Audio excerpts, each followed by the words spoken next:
Mapagpalang araw po sa ating lahat. Ako si Godfrey Quizon and this is my devotion for today, March 29. And ang topic po natin for today is ano ang magagawa ng mga babae sa ministry. And ang ating scripture po for today is Luke chapter 8 verse 1 to 3. Basahin ko po. After this, Jesus traveled about from one town and village to another, proclaiming the good news of the kingdom of God. The 12 were with him, and also some women who had been cured of evil spirits and diseases, Mary called Magdalene, or Mary the Magdalene, from whom 7 demons had come out, Joanna the wife of Chuza, the manager of Herod's household, Susanna, and many others. These women were helping to support them out of their own means. So, ayan, sa explanation niya po sa scripture is marami pong babae na tumulong financially sa pagtakbo ng church po ng ating Panginoong Jesucristo back in the day. So, ano po ba yung or paano po natin ito i-relate sa ating topic po na ngayon na egalitarianism. So, egalitarianism holds that all roles and functions in the church are equally available to women and men.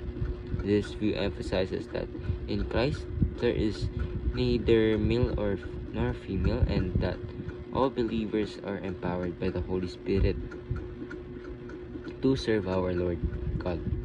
Without gender distinctions, egalitarianism stands in contrast to complementarianism, which teaches distinct role for men and women within the church or family. So, yung egalitarianism daw po is naniniwala na pantay lang yung parehas yung role ng babae at lalaki.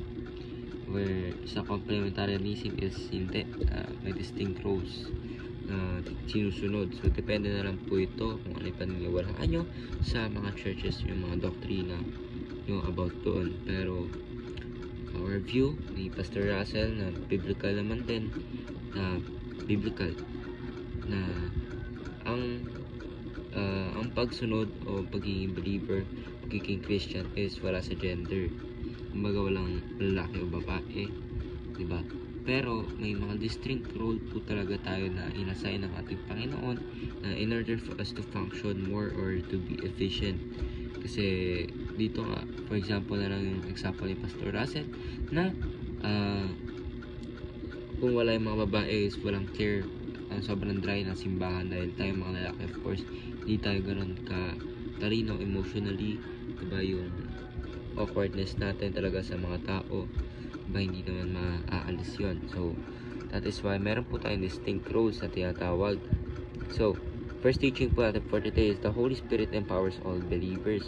Kaya po nasabi ko na hindi lang po lalaki lang yung mas malalakas yung pagiging believer, no?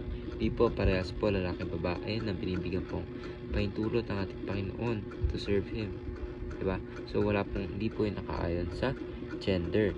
So, second teaching is women are better at providing emotional support. Kasi nga po tayo mga lalaki, talagang minalas-malas po tayo sa emotional intelligence. I mean, mostly sa atin kasi mahina tayo sa ganyan. So, it's better if yung mga babae sa church yung mag-handle nito kasi mas talagang tututukan nila and mas nakapagpalapit pa po sila ng tao sa ating Panginoon. Next teaching naman po is women supported Jesus, and tapos sabihin ay nga po through financial support. Dati pa lang pinakita na yung special mention sa Luke chapter 8 verse 1 to 3, mga tumulong na babae sa paglaganap ng ating Panginoon, yung church ng ating Panginoon, diba? So that is why dapat po tayo maniwala na patay lang po yung lalaki at babae. Pero of course may different roles tayo kasi yung isang role is nag-i-exceed sa isa at yung isa naman nag-i-exceed sa isa. So hindi na hindi na po natin dapat ipagkumpara, kundi let us work together in harmony in order for us to serve our Lord and Jesus Christ more. So, ayun lang po. Si Calvary Quezon, and this is my devotion for today, March 29. Sana po ay marami kayo natutunan. Ayun lang po, and God bless.